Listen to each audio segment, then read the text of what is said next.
Assalamualaikum warahmatullahi wabarakatuh. Halo anak-anak SD Plus Alaitam. Bagaimana kabarnya hari ini? Alhamdulillah, luar biasa. Allahu Akbar. Bertemu lagi dengan Ibu Sinta Dewi Chandra dalam materi IPA tentang penyesuaian tumbuhan terhadap kondisi lingkungan. Sebelum belajar, alangkah lebih baiknya untuk kita berdoa bersama. Berdoa, kita mulai.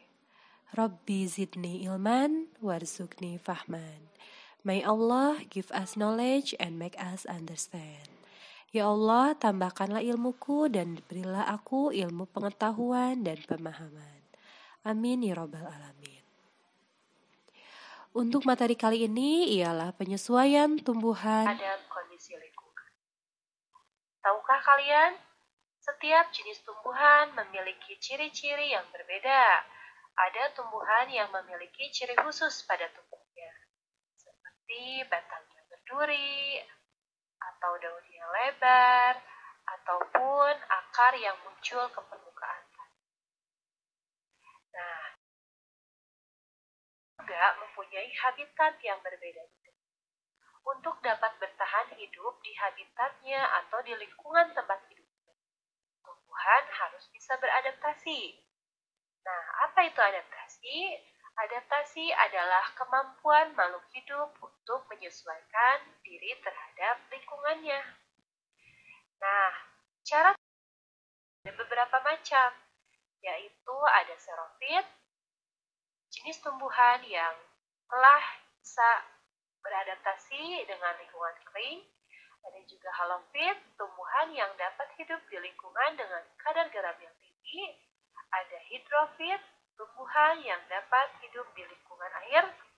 Ada juga higrofit, tumbuhan yang dapat hidup di lingkungan lembab. Dan yang terakhir ada mesofit, yaitu tumbuhan yang dapat hidup di lingkungan yang tidak terlalu kering dan tidak terlalu basah. Nanti juga kita akan membahas tentang adaptasi tumbuhan di lingkungan miskin berikutnya. Yang xerofit ini tumbuhan yang beradaptasi terhadap lingkungan hidupnya yang panas dan kering. Nah, tumbuhan ini sangat tahan dengan udara yang kering dan kurang air. Biasanya, tumbuhan ini memiliki ciri-ciri permukaannya dilapisi lapisan seperti lilin. Lapisan ini berguna untuk mengurangi penguapan. Ada juga ukuran daunnya kecil dan biasanya berduri untuk mengurangi penguapan juga. Ada juga tumbuhan ini punya akar yang panjang, gunanya untuk mencari air sampai ke dalam. Dan batangnya juga tebal dan berguna untuk menyimpan cadangan air. Nah, contoh yaitu kaktus, ada juga kurma, ada juga buah naga, dan juga tentang halofit. Apa itu halofit? Nah, tumbuhan halofit adalah tumbuhan yang dapat hidup di lingkungan dengan kadar garam tinggi. Biasanya bisa di laut, muara, atau di pantai. Nah, ciri-ciri tumbuhan halofit ini punya akar yang sangat kuat.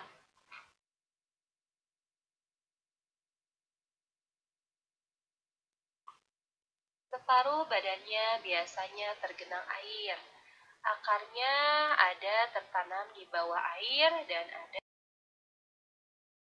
tumbuhan bakau atau sering juga kita disebut sebagai mangrove.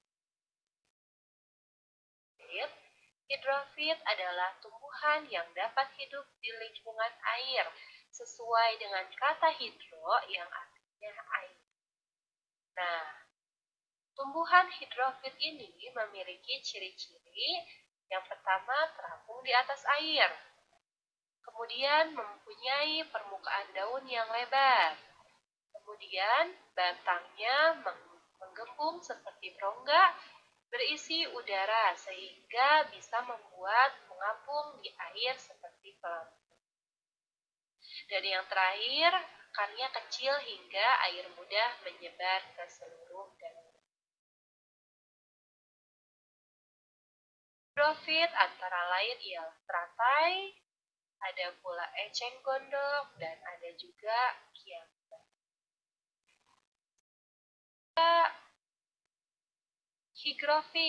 Higrofit ini adalah tumbuhan yang bisa bertahan hidup di daerah yang lembab.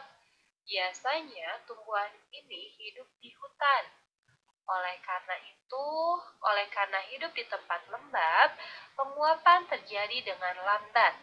Air dikeluarkannya melalui struktur khusus pada daun, disebut stomata air atau hidatoda.